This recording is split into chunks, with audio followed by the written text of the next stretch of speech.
nos habíamos quedado en el 24, el 23 en la D, no, el 23 en la A es B, de verdadero. La razón, en la B tenemos la R. O sea, no le interesaba el mensaje de Pablo. En la C tenemos la B. El mensaje del juicio de venidero le espantó. Y la R en la D. O sea, no entendía el mensaje de Pablo. Esa fue la racionalización. Ya, vamos a ver la 24. Había ya explicado. La 24 nos dice, la racionalización es una autojustificación inconsciente por la cual una persona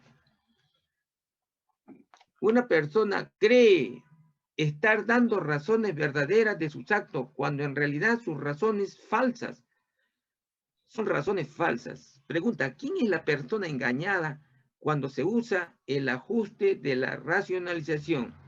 Si leemos nosotros en 1 Juan 1:8, 1 Juan 1:8 en el Nuevo Testamento.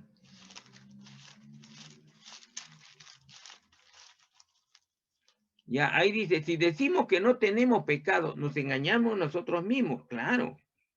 Y la verdad no está en nosotros.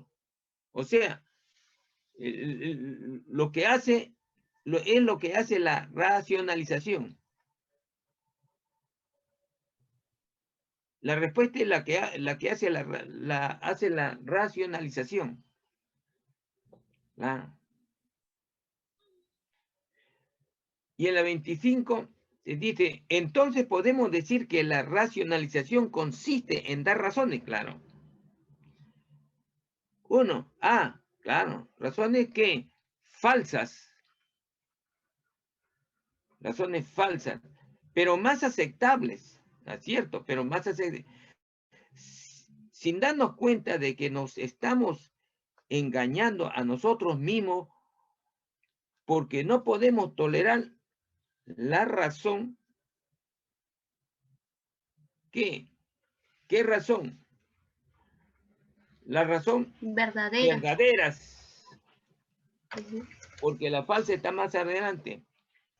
Verdadera, correcto, hermana. 26 dice, repasemos los dos ajustes psicológicos aprendidos. El ajuste psicológico por el cual yo veo y desprecio en otro las faltas que no quiero reconocer en mi propia vida se llama proyección.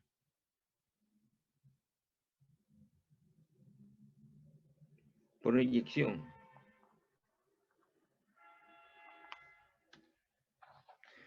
Ve, pero ¿cómo es que puedo no ver en mi propia vida esta falta que veo tan claramente en los demás?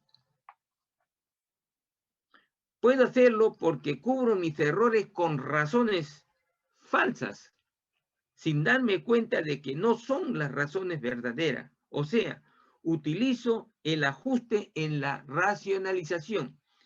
O sea, esa es una racionalización falsa de la racionalización.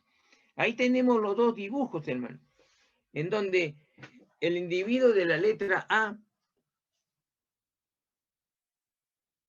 mira el otro que está campante silbando.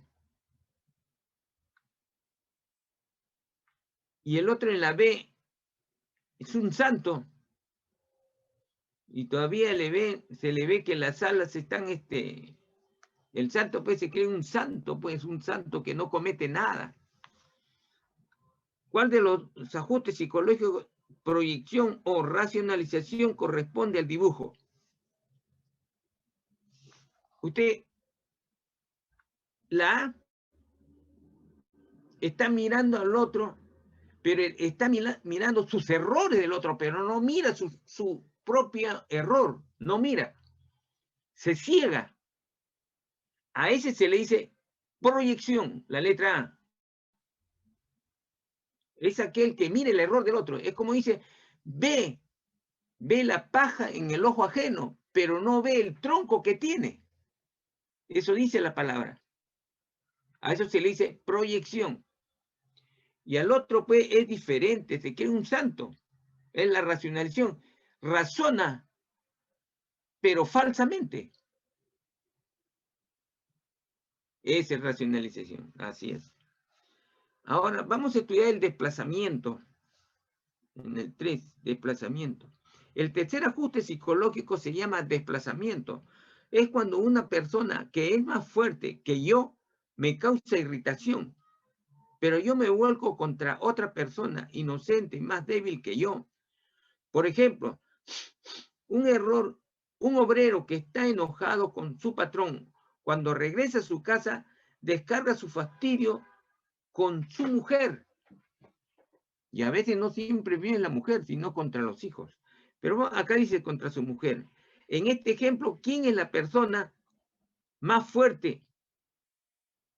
Pregunta. ¿Quién causó la irritación? En el ejemplo, ¿quién fue el que causó la irritación sobre el trabajador? Es el patrón, pues de ahí partió. Es el patrón. La B dice, el más débil e inocente contra la cual se volcó. ¿Qué se volcó? La irritación. ¿Contra quién? Llegó. Llegó, sí, a la persona, al trabajador, pero ese trabajador lo descargó sobre quién? Contra su esposa. La esposa. En la C, ¿qué hace uso el desplazamiento? ¿Quién hace uso del desplazamiento? La palabra debe decir, ¿quién? Ahí dice ¿qué? Y la palabra correcta sería ¿quién? Más claro, ¿quién hace uso del desplazamiento? El marido, pues, hermano. Claro. Ahí está más entendible en la letra C. ¿Quién hace uso del desplazamiento? El marido. Porque a él le cae la irritación y se lo traslada al más débil, que es su esposa. El 29 tenemos, el desplazamiento también es un mecanismo psicológico completamente inconsciente. Claro, eso es cierto. Es decir, el marido piensa que está corrigiendo algún mal en su esposa y no se da cuenta de que en realidad está volcando contra ella la irritación que le ha causado su patrón. Eso es muy cierto. Y a veces la irritación no es del patrón, es de un problema que ha tenido durante el trayecto que viene a su casa. ¿Cuál es por ejemplo, el cobrador? O por ejemplo, antes de llegar a su casa, alguien le causó una irritación. Pero acá lo está diciendo el patrón para que sea más visible el ejemplo. Pero le estoy diciendo otros ejemplos parecidos. Ahora, en los dibujos de la página siguiente vemos cómo el desplazamiento puede correr en una familia, claro, tocando a cada miembro en una cadena de reacciones desagradables, destruyendo la paz del hogar. Considere el caso de los siguientes miembros de la familia en los dibujos de la página 56 y llene las casillas de acuerdo con ellos. En el otro tenemos 4 dibujos. Tenemos acá. Dice a las 17 horas. Las 17 horas está en el trabajo. Quiere decir a las 5 de la tarde. Las 17 horas en el dibujo dice las 5 de la tarde. Ahí se le ve al patrón y ahí se le ve al trabajador. Y el patrón pues utiliza un vocablo muy ofensivo y le dice, apúrate idiota, le dice, mire, disculpando la palabra, hermano. Muy ofensivo, y el trabajador que está trabajando se ofende, se calienta, pero no reacciona porque lo pueden botar y se carga, pues se carga el hombre. Ese es el 17, el primero. Ahí ya se está cargando, ¿ya lo ve? Miren, ahora, ¿qué pasa? en las 18 horas. ¿Qué es las 18 horas? Cuando ya el hombre ya salió de su trabajo, ya está en la casa, 18 horas y las 6 de la tarde. Ya está en el comedor. ¿Y qué pasa con el hombre ahí?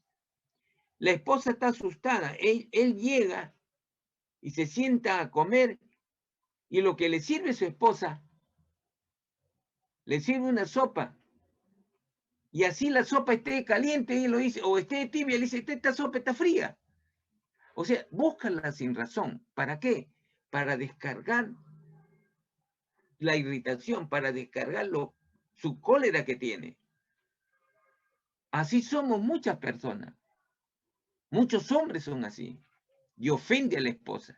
Descarga su irritación que se ha formado en su trabajo y al llegar a su casa, descarga contra el más débil, que es su esposa. Y muchas de las veces sin razón, ¿eh? La esposa le ha servido bien, pero dice, no, esto a mí no me gusta. Todos los días le sirve así y come tranquilo. Pero esa vez, como ha llegado con una irritación, quiere descargar esa irritación sobre su esposa. Y en el otro dice, en la 18:01, o sea, las 6:01. ¿Qué pasa? La esposa, como está, le ha causado, le ha resonado a su esposo, llega a la cocina, ella se va a la cocina, y en la cocina, ¿con quién se encuentra? En la cocina se encuentra con su hijo que está jugando, el pobre, inocentemente jugando. Entonces la esposa, como está, pues, se irritó con la expresión de su esposo. Cuando le dijo, esta sopa está fría. Entonces la esposa no le dice nada, pero se carga, se irrita. Y llega a la cocina y descargan sobre el otro más débil. ¿Quién es? El hijo. Lo descarga sobre el hijo. Ya ve una cadena, hermana, que destruye el hogar por parte psicológico, por desplazamiento. O sea, la irritación, la cólera se desplaza. Del patrón viene al trabajador, del trabajador viene al hijo, y del hijo lo vamos a ver. La 18:02, o sea, 6 de la tarde con 2 minutos. En el patio, el niño, ¿qué hace el niño? El niño se encuentra con el pobre gato, creo. Y el niño que está con cólera porque le ha resondado a su mamá, le da una patada al pobre gato que está tranquilo ahí. No sé si es un gato o perro, pero descarga su cólera. El pobre gato, ¿por qué me habrá pegado? Dice. Pero ese es el desplazamiento de la irritación. Así va. Así es, hermano. Eso sucede en muchos hogares. Por eso siempre yo les he dicho, en algunos casos, les he dicho que aquel que va a su hogar, ¿qué es lo que debe de hacer? Toda cosa que haya estado fuera del hogar, en la calle, en el carro, en su trabajo, lo que haya sucedido al entrar a su casa debe entrar con la mente en blanco, con la mente con la que salió. Cuando llegue y traspasa la puerta, al traspasar la puerta, toda la irritación, los problemas deben quedar detrás de la puerta. Eso le he dicho a todos, sea hombre, sea mujer. Así trabaje o no trabaje. Porque no puede estar trabajando un niño, pero ya está grande, y se encuentra con algo que se le ha cruzado y él le ha causado una irritación, su amigo, qué sé, o en el carro. Pero ¿qué pasó? Le formó una irritación. Y acá viene psicológicamente el desplazamiento. Llega a la casa, con su papá no lo va a hacer, con su mamá no tampoco.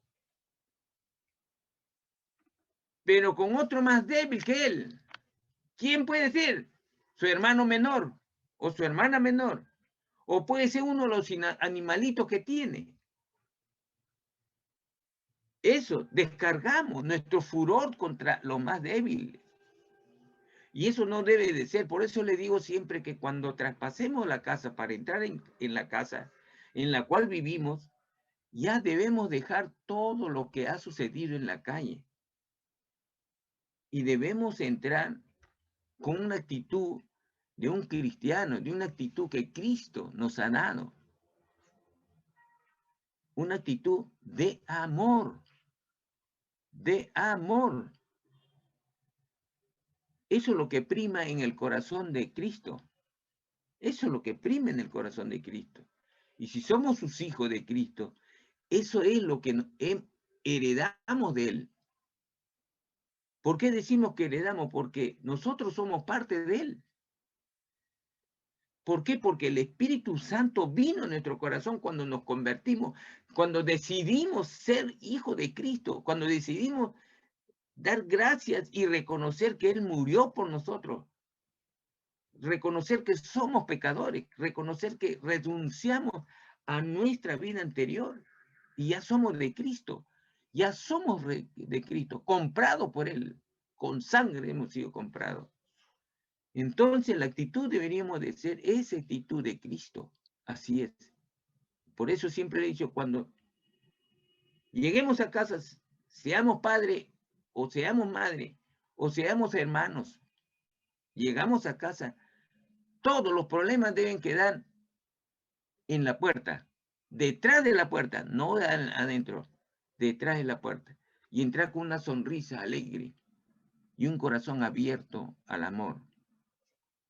Y muchas veces le he dicho, cuando son maridos, cuando son esposos, entrar con una florcita o con un chocolatito o un caramelito y darle a la esposa. Ese cariño en el corazón de una mujer vale mucho. La esposa no lo valora la actitud, no el tamaño del regalo, la actitud es donde va a valorar la esposa. Eso es. Eso es. Por eso este desplazamiento es erróneo y nos da a entender en este que no deberíamos de ser así. Estos son errores y nos está diciendo que no deberíamos de ser así. Tenemos que romper esa cadena. Entonces, ya, ahora vamos a ver. Dice, el causante de desplazamiento. El causante de desplazamiento del padre, ¿quién ha sido el que lo formó? El patrón. El patrón. En el 1 del padre dice, ¿quién lo ocasionó? El causante de desplazamiento, el patrón. ¿Y quién recibió el castigo? La esposa, pues. La esposa. Ahora, acá dice, el segundo, de la madre, ¿quién causó el desplazamiento cuando la madre estaba enojada? ¿Quién fue? El esposo. Claro, el esposo. El esposo fue el causante de desplazamiento hacia la esposa. ¿Y quién recibió el castigo? El hijo.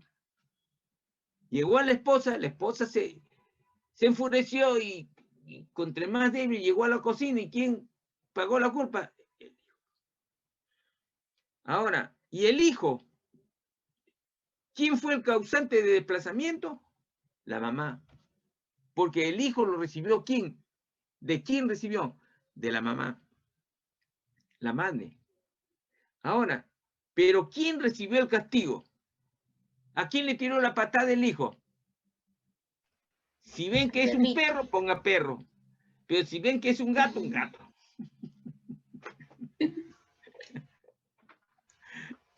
El pobre animalito ese que recibió al final fue el pobre animalito. ¿Ya? Así se desplaza, hermana. Así es. O sea, hay que encontrarle solamente el razonamiento, no me parece, para saber dónde se generó y quién fue en el último en pagar los platos rotos.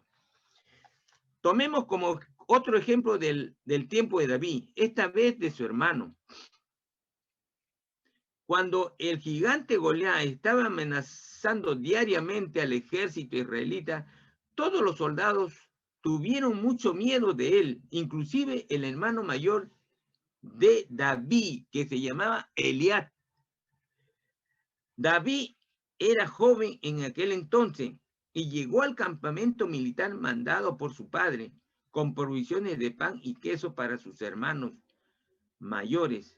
Leer el primero de Samuel, capítulo 17, 28. Primero de Samuel 17, 28.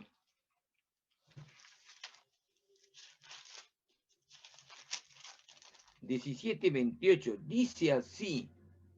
Ah, ya.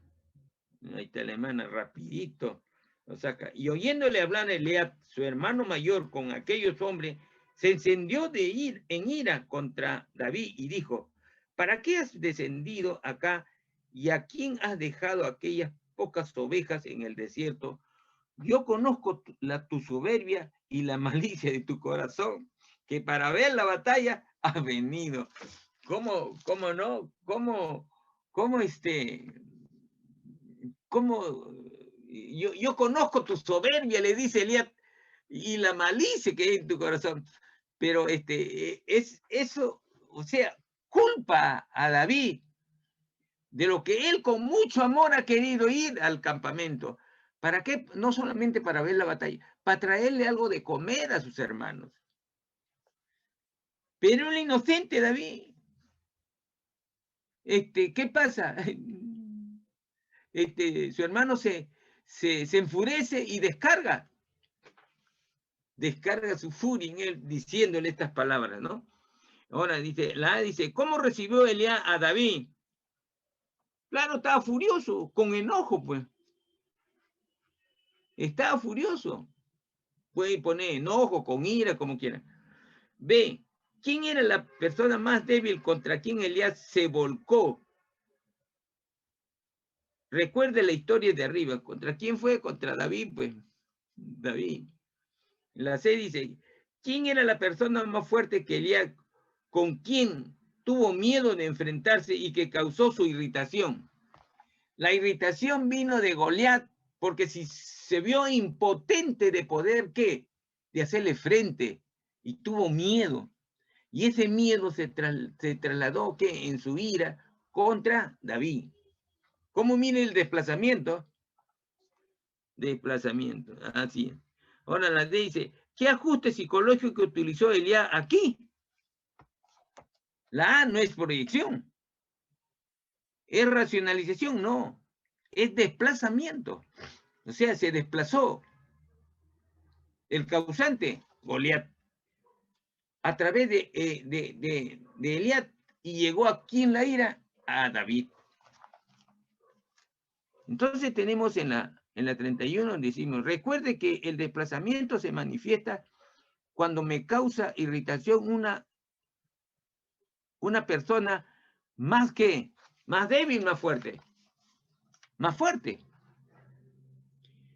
fuerte que yo, y me vuelco contra esa persona más débil que yo, que es completamente. ¿Quién era el inocente ahí? David, pues. David fue para darle algo a sus hermanos, para ver cómo estaban sus hermanos. Él con un corazón limpio quería verlo y lo recibió a Elías, su hermano mayor, insultándole y causándole.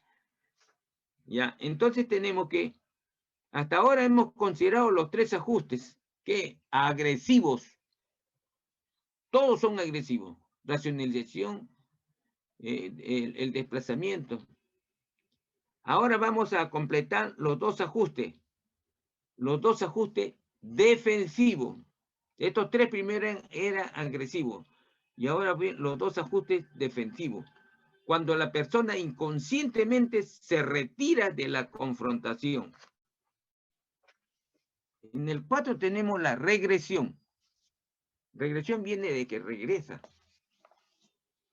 Regresión es cuando uno se encuentra en una situación difícil e inconscientemente regresa a comportamientos infantiles que antes le servían para resolver los problemas de su niñez, pero ahora solo sirven para ponerlo en ridículo. ¿Cuáles son los siguientes ¿cuáles de las siguientes son actitudes de regresión en un adulto? La A, simular una enfermedad para evitar los problemas. Eso lo hacía un niñito. Para no tomar su sopa, ¡ay, me duele el estómago! Pero ya el adulto lo hace ya no hace eso.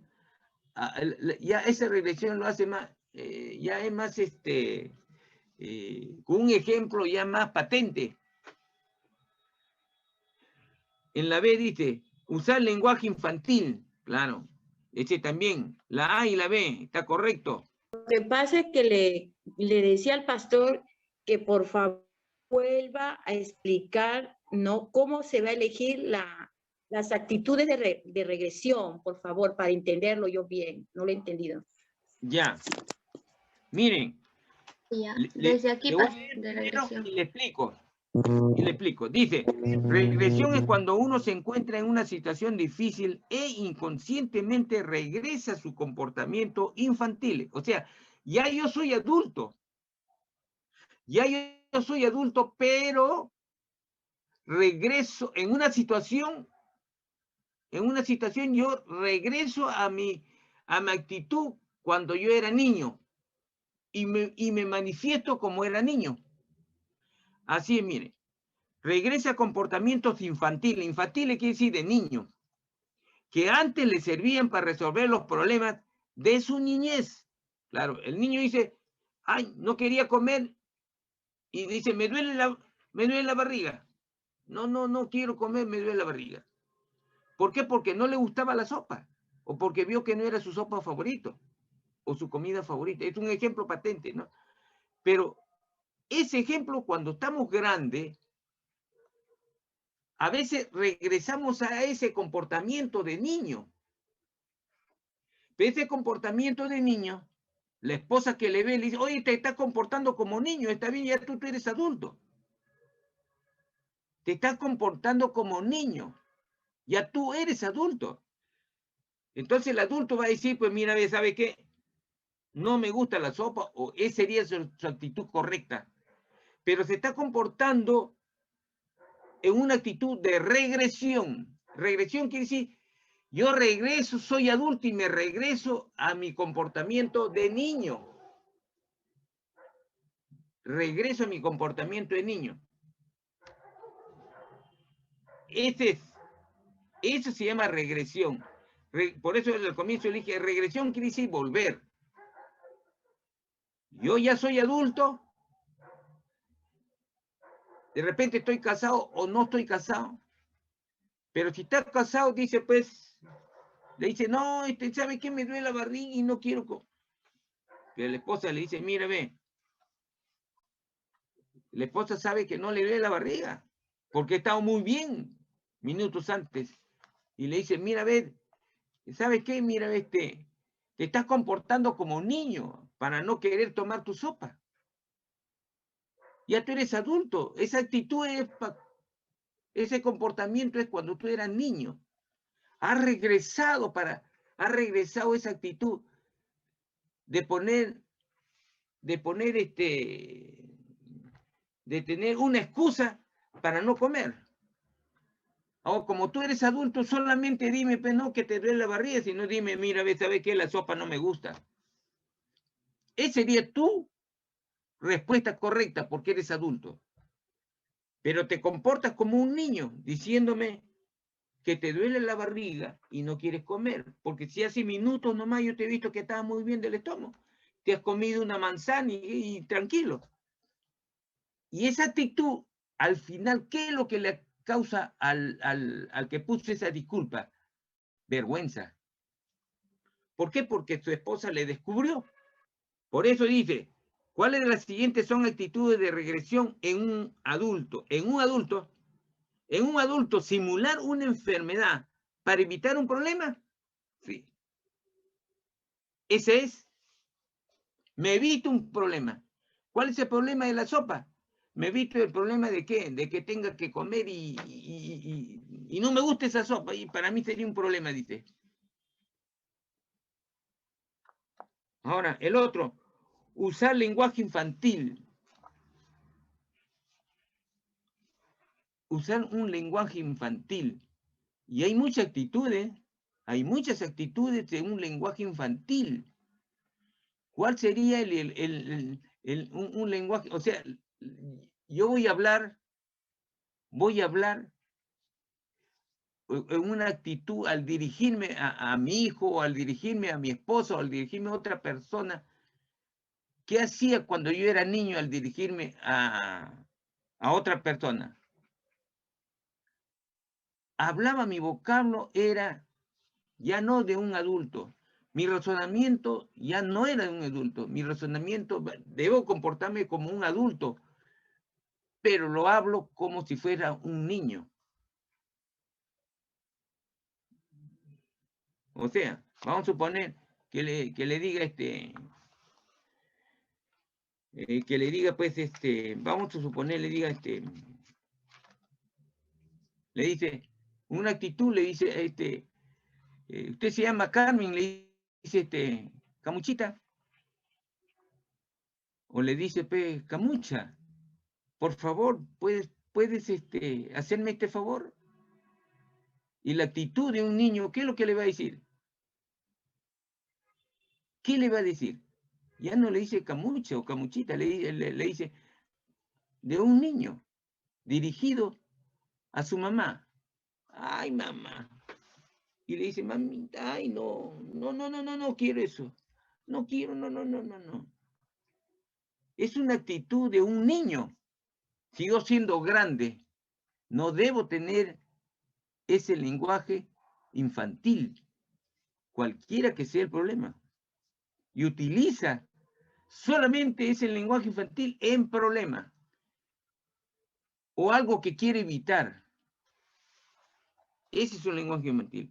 Ahora, enfrentarse a la realidad con calma, no, eso no corresponde. Si está enfrentando, dice, una realidad, está tranquilo, no tiene ningún problema y lo enfrenta. Eso no corresponde. La C. Patear o golpear un objeto que le ha irritado. Claro, como el niño, ¿no? ¿Qué hizo el niño? Lo irritó su mamá y lo pateó al pobre gato. Pero cuando es adulto, en el caso de ser un adulto, ¿qué hace el adulto? Está irritado y encuentra al gato y le da una patada.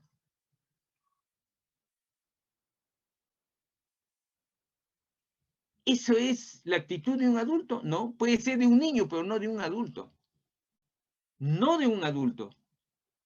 Un niño que lo hace inconscientemente, pero el adulto no lo puede hacer inconscientemente, porque sabe que ese animalito no tiene ninguna culpa, ya razona el adulto, pero toma la actitud de un niño que lo trata mal al animalito. Eso sí corresponde a una actitud de regresión. En la E, encapricharse como niño porfiado. Eso también. Cuando la esposa tiene razón en una discusión y el varón no teniendo la razón, pero se porfía, no, que sí, se cierra. Esa es una actitud también. Y le dice la esposa, oye, mira, ve, ¿por qué te cierras? Te comportas como un niño. Piensa que lo que te estoy diciendo es lo cierto. Son actitudes que regresamos. Porque el niño siendo niño, para una cosa de pensamiento, de racionalización, no.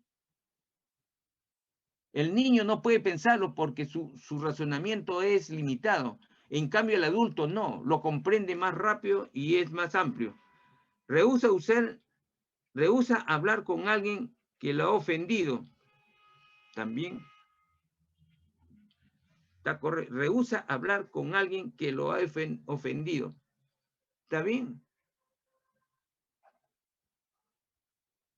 buscar una solución adecuada. Eso es la de un adulto. Eso ya no es. Y el otro en la H, llorar y sollozar amargamente con frecuencia. ¿Ese está bien de un adulto? No, eso lo hace un niño. Eso lo hace un niño. Eso también está marcado con una X. Berrinches infantiles.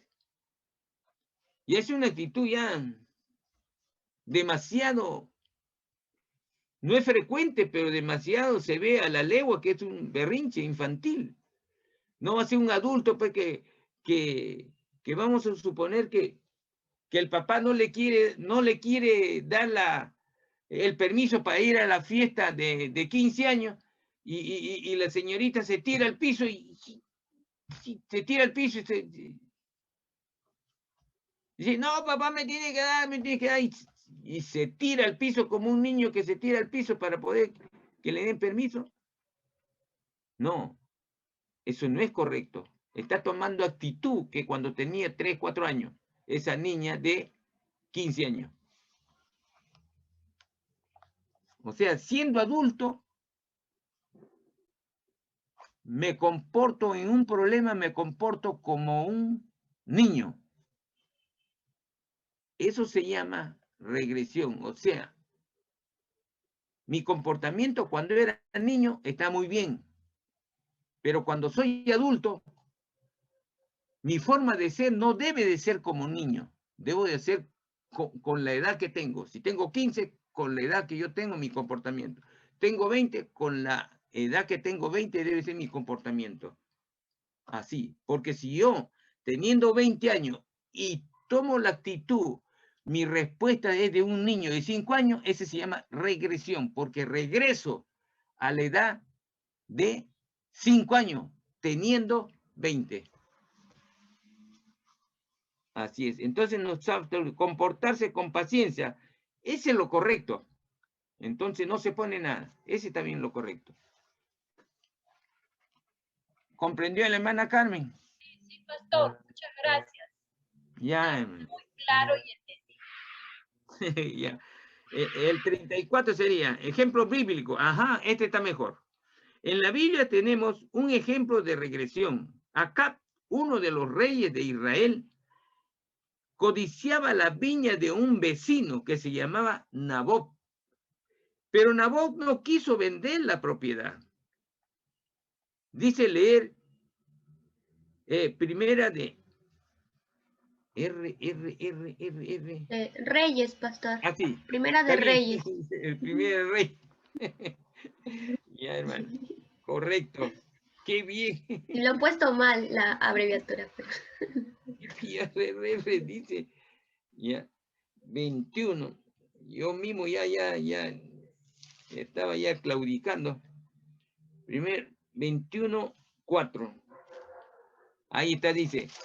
Ahí dice, y vino acá a su casa triste y enojado por la palabra de Nabot de Jezreel, de Nabot de Jezreel, le había respondido diciendo, no te daré la heredad de mis padres, y se acostó en su cama y volvió su rostro y no durmió. Pero le voy a seguir leyendo para que usted comprenda. Y vino a él su mujer Jezabel y le dijo, ¿por qué estás tan decaído tu espíritu y no comes?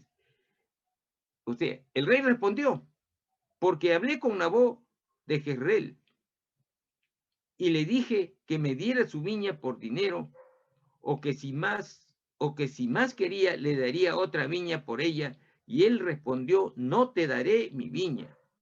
Y su mujer Jezabel le dijo, ¿eres tú ahora rey sobre Israel?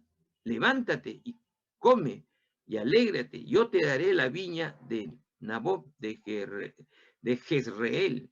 Entonces ella escribió carta en nombre de Acab y las selló con su anillo y las envió a los ancianos y a los principales que moraban en la ciudad con Nabot. Y las cartas que escribió decían, procurad ayuno y poné a Nabot delante del pueblo, y poné a 2 hombres perversos delante de él, que atestiguen contra él y digan, tú has blasfemado a Dios y al rey. entonces sacarlo y apedrarlo para que muera.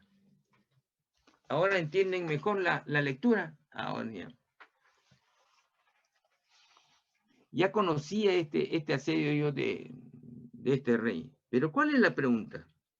La pregunta es, ¿qué hizo acá entonces? Es que este hombre que tenía su viña era una viña muy bonita, muy buena, hermosa, muy hermosa. A mí me gusta la viña, hermano, porque la viña cuando tiene todo su ramal y tiene la uva ahí, hermana, se ve, a mí me gusta, muy bueno, porque desde niño he visto en mis familiares, he visto la viña, y muy lindo, a mí me gusta cómo está la uva. Y como yo tengo aquí en mi casa, tengo un área que me dieron para poner jardín, lo tengo en jardín, el 80% lo tengo en jardín, pero el 20% lo tengo con tierra, en tierra, que ahí hay un jardín. Pero siempre he plantado una viña. Tal es así, una vez planté una viña que se fue al techo del segundo piso, llegó hasta allá, hermano.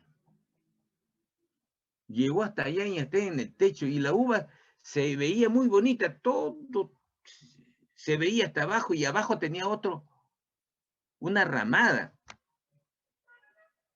Y arriba producía bastante uva.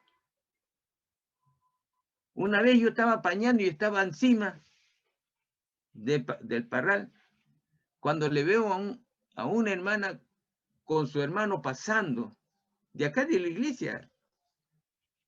Y como yo estaba apañando la primera pañada, entonces le hice acercarse y le di como premisa la mejor uva que tenía yo en ese rato a los dos.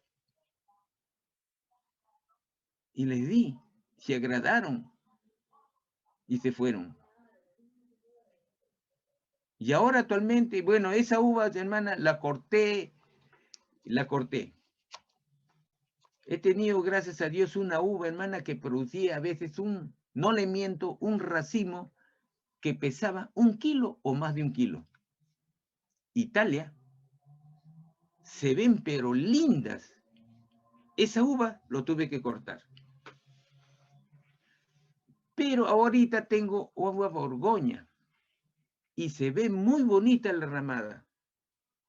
Pero ya no van al techo del segundo para el tercer piso, ya no. Solamente lo tengo en la ramada del primer piso. Y se ve lindo. La extensión de esa tierra, yo le calculo que es 4 metros por 4 metros. Y me gusta cuando sale su producción. Se ven pero lindos, muy lindos se ven. Me gusta, bueno, particularmente a mí me gusta. Desde chico me gusta porque yo de chico iba, no te lo tenía yo, pero iban mis familiares y ellos tenían parrales. Y me gustaban cómo estaban la uva, que se cuelgan y negritas se veían. Y las Italias también igualito. Muy lindo. Eso nació en mi corazón. Y hasta ahora lo tengo. Pero voy cambiando la uva, voy cambiando siempre por años. No sé, pero como dice, cada uno tiene sus gustos y trato de complacerlo para mí mismo y mi familia, ¿no? Se ven bonitos, muy bonitos. Pero siempre la primicia, no me olvido. Hasta le he dado hasta la primicia al pastor. Le he llevado hasta su casa y le he dado. Pero es así. O si no, le doy a un hermano, ¿no? La primicia, así. Viene y le digo a ella, voy a aprovecharte de darte la primicia. Corto y le doy la primicia. Le digo, esta es la primicia que en ti te doy para Cristo. Es bueno, el Señor nos manda a hacer eso. Nos manda a hacer eso. Entonces tenemos el ejemplo bíblico, ¿no? Ya hemos leído. ¿Qué hizo acá? Entonces, se fue a su casa triste, pues. triste y enojado, se acostó y dice que tampoco no comió. Triste, enojado y se acostó y no comió. Por eso vino su esposa y le dijo, come. En la B dice, ¿qué ajuste psicológico utilizó acá?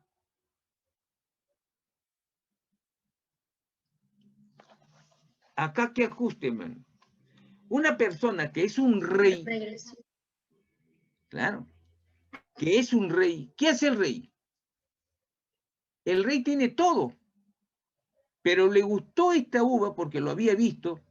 ¿Y qué pasa de este hombre, el dueño de Israel? ¿Qué pasó él? Esa uva lo tenía de su abuelo, vino de su abuelo, vino su padre y lo heredó él. Era un huerto muy especial y muy bonito, muy bien atendido. Y el rey se enamoró de ese, pero se lo quiso comprar, no lo quiso vender. Y le dijo, bueno, no me quieres vender, pero yo te doy una mejor, más grande, en otro lugar. Y le dijo, no. Le dijo no porque era como una herencia para él. Era verlo, la mano de su padre y la mano de su abuelo ahí, en esa uva. Y la uva dura muchísimos años si lo mantiene. Y él estaba contento con su uva. Vino el rey y no lo quiso vender. Pero el rey, ¿qué hizo? Una actitud. ¿Qué actitud? Una actitud de niño. ¿Por qué? Porque se fue triste. Bueno, es triste, pero no se va a enojar, hermano. Una actitud de un jovencito que se fue enojado porque quiso comprar y no quiso, se fue enojado. Y no comió, se acostó y se durmió. ¿El rey haría eso? De una persona mayor que tiene una capacidad para ser rey hay que tener una capacidad de un adulto muy bien plantado para poder no hacer esos berrinches, como dice. No. ¿Cuál fue? Racionalización, desplazamiento, es regresión. De regresión, esa es la respuesta. De regresión, no fue desplazamiento, porque no se desplazó a otro. No fue el desplazamiento a su esposa. No fue de la racionalización. ¿Por qué? Porque no miraba que él era santo y la culpa le tenía otro. No. 35. Es muy triste cuando un creyente no quiere capacitarse para el ministerio y utiliza la regresión con el fin de eludir sus responsabilidades en la iglesia. Miren, acá nos dan duro el ejemplo, miren, man.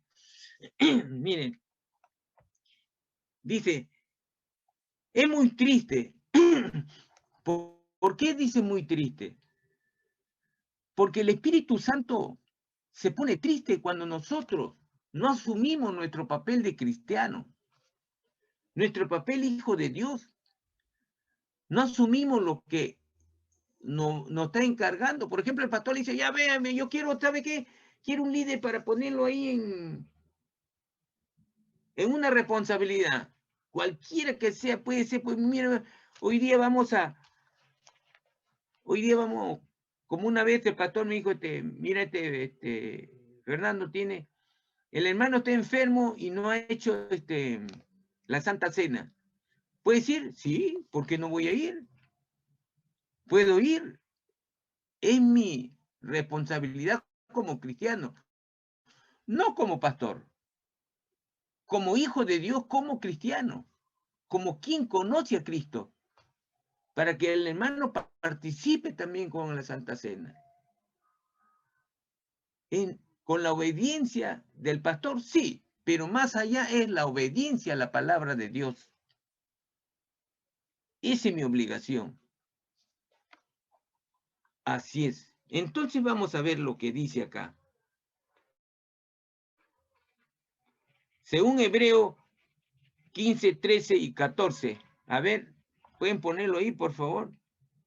¿Cuál es el propósito de Dios para cada creyente? Bueno, eso ya lo sabemos, Cincia. Claro, ¿qué es lo que quiere Dios para nosotros? Nuestra madurez. la madurez. Y todo aquel que participe de la leche inexperta de palabra discutida, porque es niño, claro.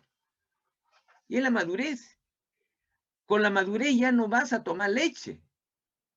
Pero el alimento sólido es para los que han alcanzado la madurez. Esa es la respuesta. Claro. ¿Es? ¿Cuál es el propósito de Dios para cada creyente? La madurez. El Señor quiere que usted, hermana y hermano, lleguen a la madurez en la palabra de Dios. ¿Y cómo se llega a la madurez? Llegamos a la madurez que cuando tenemos la relación todos los días con el Señor, alimentándonos.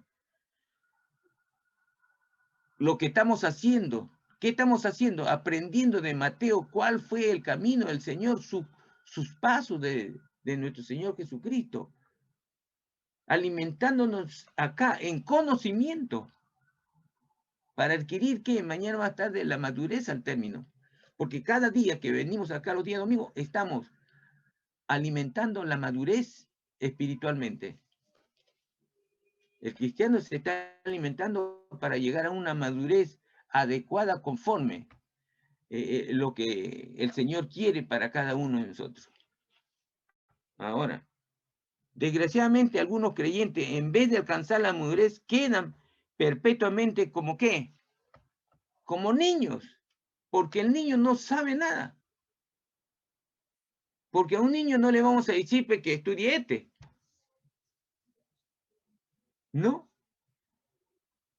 No le voy a decir porque para estudiar este tiene que el niño ya tener una cierta madurez para poder entender. Claro, ese se llama la regresión. ¿Cómo se llama el ajuste psicológico condenado acá? Regresión, pues. Regresión. Ahora viene la conversión. El último, la conversión. Es decir, este término no es la conversión de convertirse de uno que no conoce a Dios a los pies del Señor. No, esta es otra conversión. No es la conversión que nosotros hemos dado ese paso de conversión al convertirnos como ¿qué? Como hijo de Dios. Este término no significa en la psicología la conversión de una persona a Cristo, sino que es un término científico que significa la conversión de un conflicto mental en una enfermedad física. El niño que sufre un dolor de estómago precisamente el día de rendir examen probablemente está utilizando inconscientemente el ajuste psicológico de la conversión. Acá está el concepto, acá está la definición. ¿Qué es lo que es la definición? Ahí dice, este término no significa en la psicología la conversión de una persona, sino en un término científico, que significa, esta es la respuesta, que significa la conversión de un conflicto mental, mentalmente nomás, en una enfermedad. O sea, la enfermedad no existe, es mental nomás. El niño que sufre un dolor de estómago precisamente el día de rendir examen, probablemente está utilizando inconscientemente el ajuste psicológico de la conversión. Hay situaciones que sí suceden, hermano, sí suceden, que va a rendir un examen y está tan estresado el niño, o un niño de secundaria o de primaria, o un niño de 4 o 5 años, puede ser, pero eso no se da así nomás, no se da siempre, es inusual. Así nomás no es, es un término casual que puede darse, pero es aprovechado por un niño es aprovechado por ejemplo, ¿no? Y Nati yo le dije, ay, me duele la barriga, no quiero tomar. Esta es la conversión. En este niño, por ejemplo, inconscientemente dice, va a rendir examen. Pero como no ha estudiado, no sabe, la excusa es, me duele el estómago y no puedo ir a dar el examen. Pero es una excusa mental. O tiene estresado el niño que siente que en realidad no da el examen. Miren, dice, sino que es un término científico que significa la conversión de un conflicto mental. La conversión de un conflicto, o sea, conflicto que se dice problema mental, en una enfermedad física. O sea, es un problema mental, no físico. Físico no, dice. El niño que sufre un dolor de estómago precisamente el día de rendir examen, probablemente está utilizando inconscientemente el ajuste psicológico. Cuando dice probablemente, es lo que le dije antes. Puede ser cierto, pero no puede, pero ese puede ser cierto, puede ser el 20%, pero no es cierto en un 80%, porque lo utiliza. Y puede ser cierto, sí puede ser cierto, hermano, por la sencilla razón de que está tan estresado, o sea, preocupado que va a dar el examen y se siente impotente y hasta tiembla. Y a veces es mentalmente, dice que le duele el estómago y no le duele. Pero puede ser cierto, sí, puede ser cierto. Por eso la mamá o quien esté a su alcance debe tener mucha precaución para tratar a ese niño. Que si es cierto le puede causar un daño si le dice tienes que ir. Tiene que ir. Porque yo lo he visto en personas mayores, hermano. Yo lo he visto en personas mayores que, ¿qué? Vamos a suponer en una persona mayor. Ve, esta persona mayor se va a un hospital y conversa con alguien que está enfermo. ¿De qué está enfermo? Esta persona le duele la cabeza. Le duele la cabeza cuando hace mucha calor. Sí, me vino la enfermedad cuando yo estuve. Y la persona se retira a su casa y cuando hay mucha calor le dice, uy, me duele la cabeza. ¿Y por qué te duele la cabeza, mamá? Dice, o papá. Hace tanta calor que me duele la cabeza. Puede ser probable, sí. Pero la persona está en sombra y toda la mañana está en sombra. ¿Es muy raro que le duele la cabeza? Sí, muy raro. Pero mentalmente ha cogido esa enfermedad de la otra persona. Por eso dice que es mental. Mental. Por eso esta situación es un poquito difícil de comprender. Sí lo es, hermano. Pero con los ejemplos que vamos a tener, lo vamos a ver. Miren. Es de la conversión. 37. Desde luego es posible que el niño esté simulando. Pero en caso de conversión, cuando la enfermedad es real, mire, ya no es simulando. Cuando es real, no solamente los niños sufren de conversión, sino los adultos. ¿Ya ve? Los adultos también.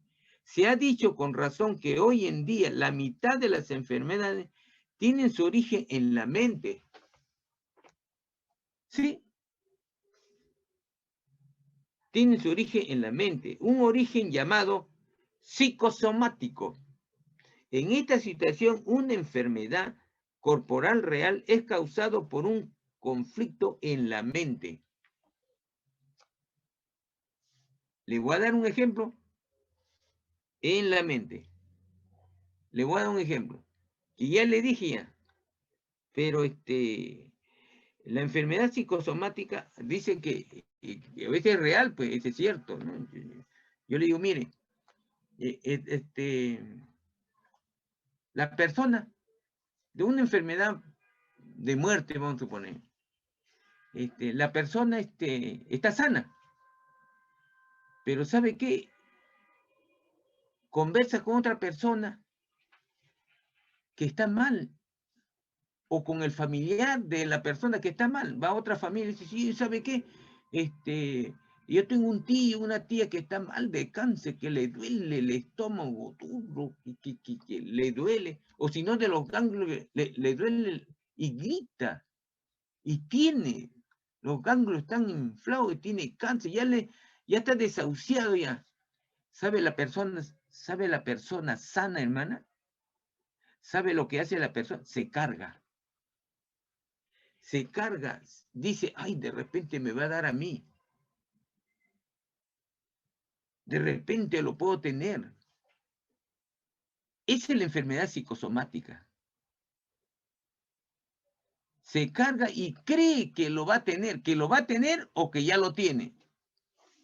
¿Por qué? Porque si ya lo va a tener, porque el otro dijo, mire, ve, eso comenzó de los ganglios, del cuello, el cáncer a los ganglios, le comenzó porque primero sintió dolor, se fue al médico y le descubrió que tenía cáncer.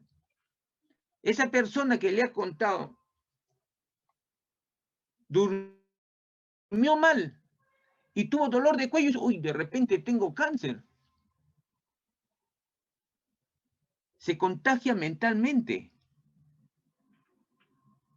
y piensa que tiene esa enfermedad. Pero uno no le debe dar importancia a lo que le ha contado. Eso se llama el dominio propio. Cuando alguien me cuenta algo, yo lo tengo que escuchar lo que a la persona le ha sucedido.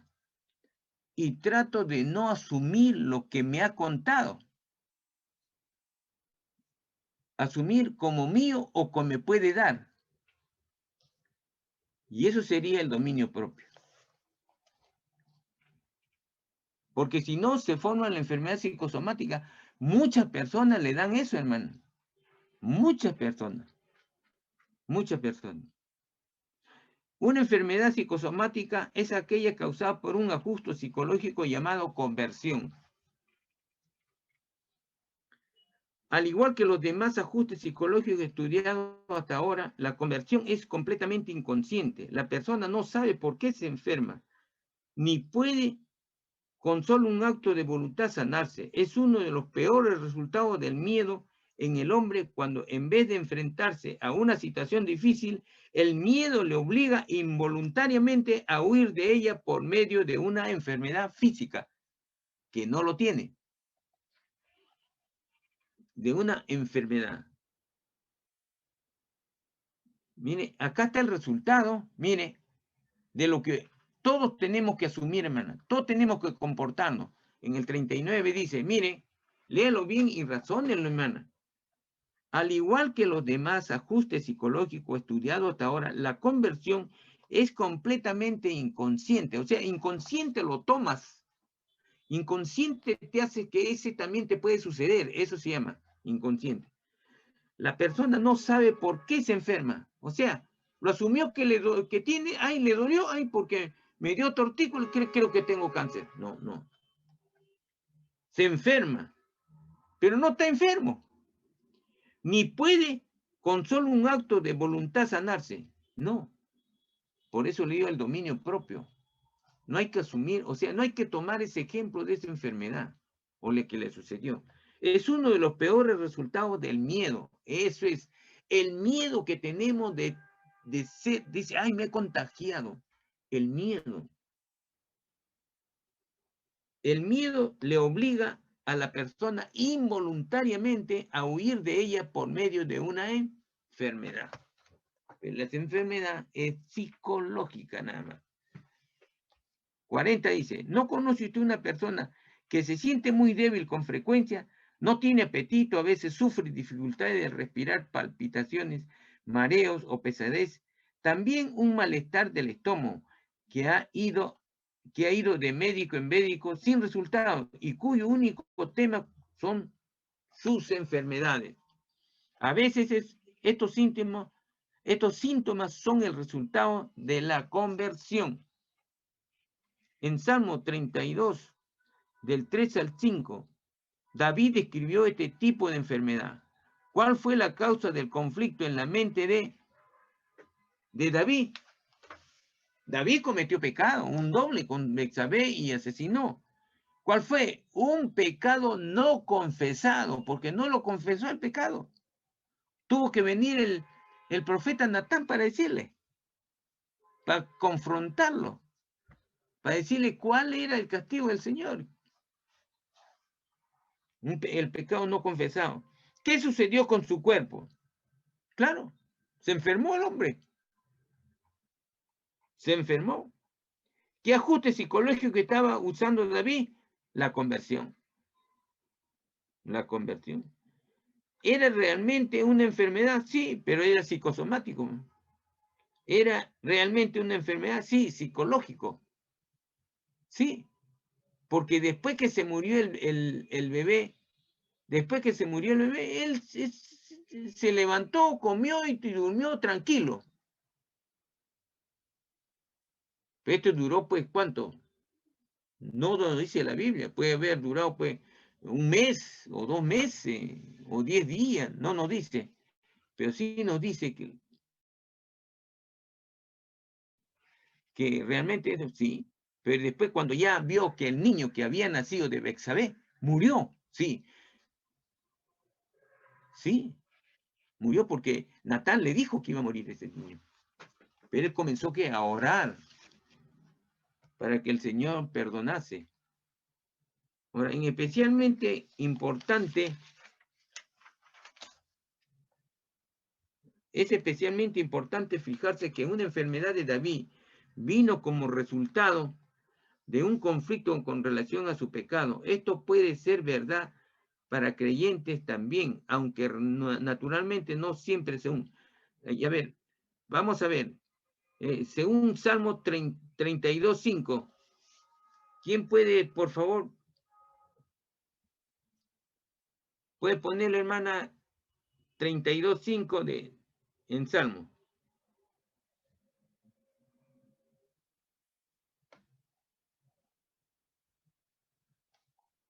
Ajá. Mi pecado te declararé y no encubriré iniquidad. Dije, confesaré mis transgresiones a Jehová, y tú perdonaste la maldad de mi pecado.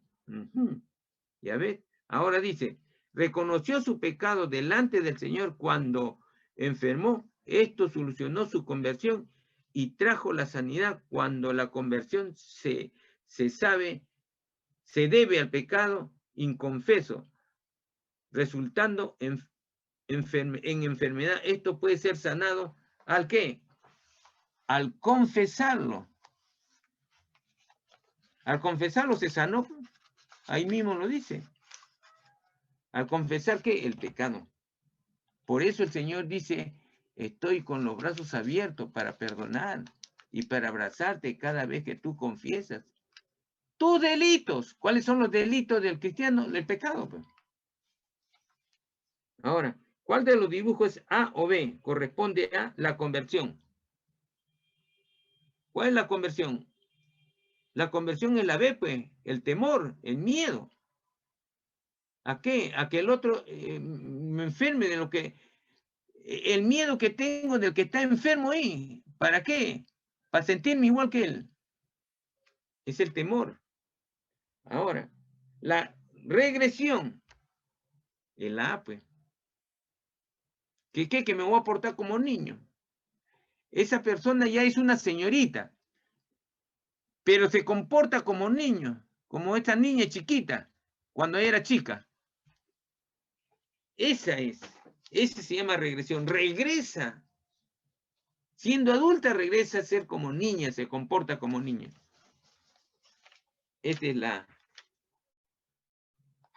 44. Ya.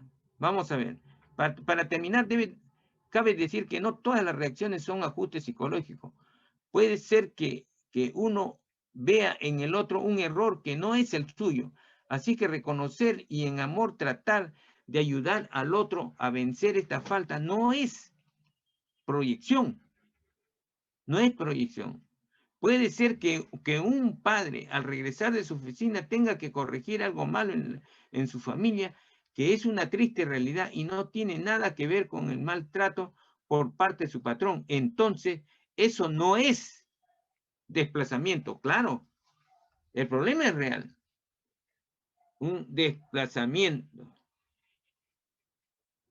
Puede ser que un creyente dé una explicación completamente razonable por lo que antes parecía un error. Eso no es racionalización.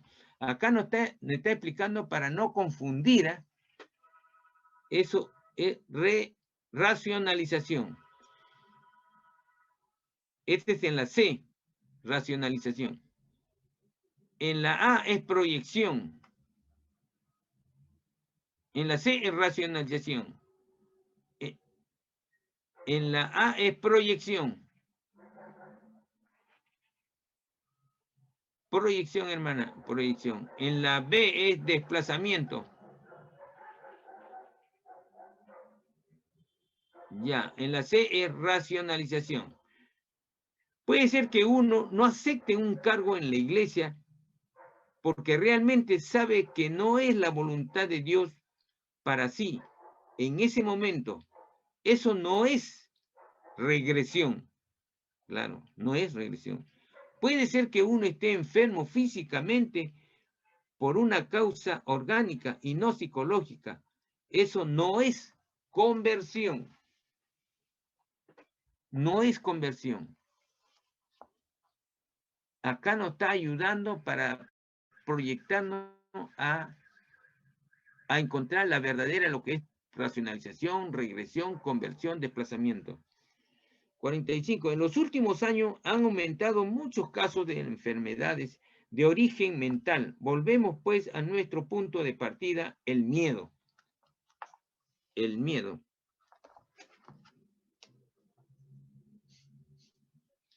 ¿Cuáles son las causas?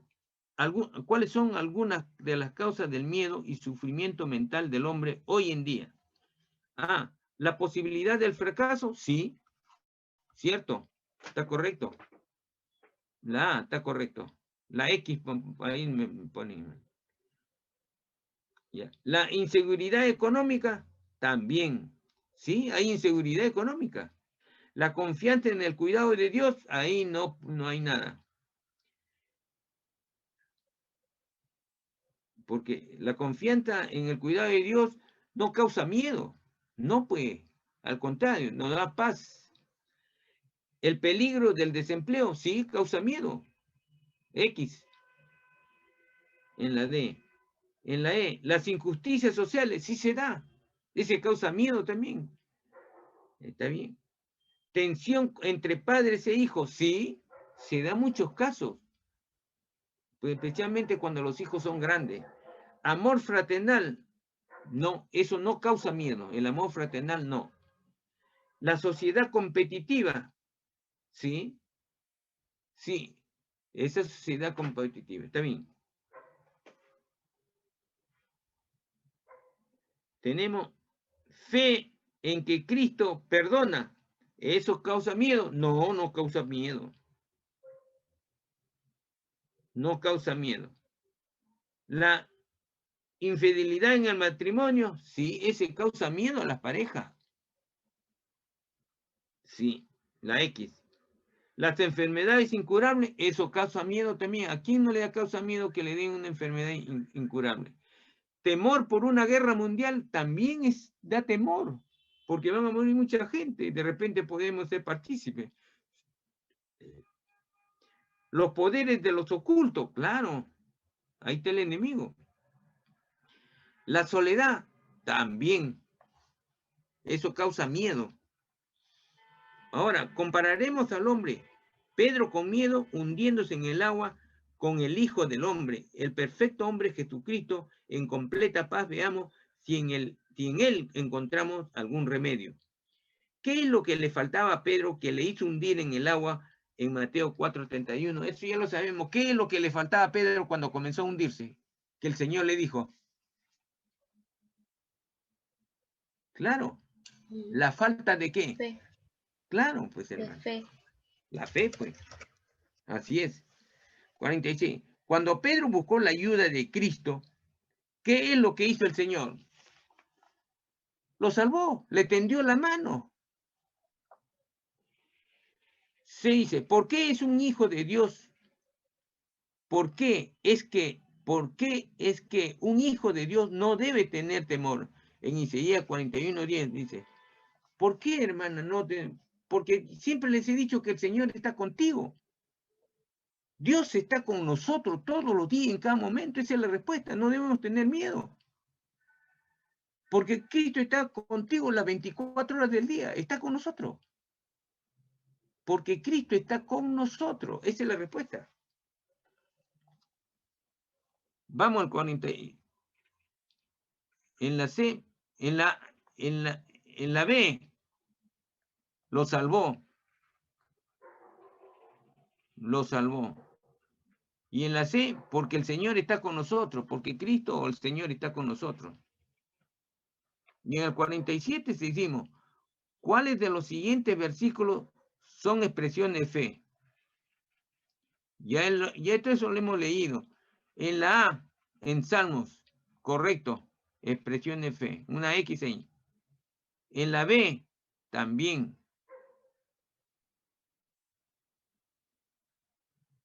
En la C, no. En la D, Salmo 34:4, sí, está bien. En la E, Salmo 56:11, también. Pero vamos a ver en Salmo 118C, 118:6. A ver, ¿quién lee, hermana, por favor? Salmo 118:6. Jehová está contigo y no temeré lo que me pueda hacer el hombre. Correcto. ¿Eso es una expresión de fe? Sí, porque dice, no temeré. ¿Por qué? Porque Jehová está conmigo, el Padre está con ustedes. Correcto. Es una expresión de fe. 48. Así pues, la forma correcta para que un creyente reaccione al temor es hacer lo que hizo Pedro. Debemos clamar al Señor. Debemos clamar al Señor y vivir o caminar por fe. La fe en Dios y su palabra vence al miedo y las circunstancias que causan el temor. Todos somos Pedro en el agua. Sí, cierto, todos somos Pedro y estamos todos los días así. Nuestro único remedio en las circunstancias que nos asedian es tomarnos de la mano de ¿quién? De Cristo. Tomando de la mano de Cristo, del ejemplo de Pedro. Aprendemos una importantísima lección para poder enfrentarnos con el mundo en que vivimos. Debemos aumentar ¿qué? Nuestra fe. En la A, hermana, Cristo. Y en la B, fe en el Señor.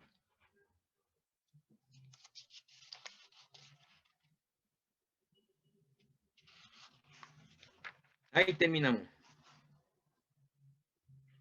Ya saben, el propósito de la lección es doble, que pueda conocerse mejor a sí mismo y segundo, que pueda comprender mejor a los demás, conocerse a sí mismo, que ustedes mismos se conocen y comprender a los demás. Ese es el propósito y la finalidad de este 2B. 2B. Ahí lo dejamos para la otra semana, hermana.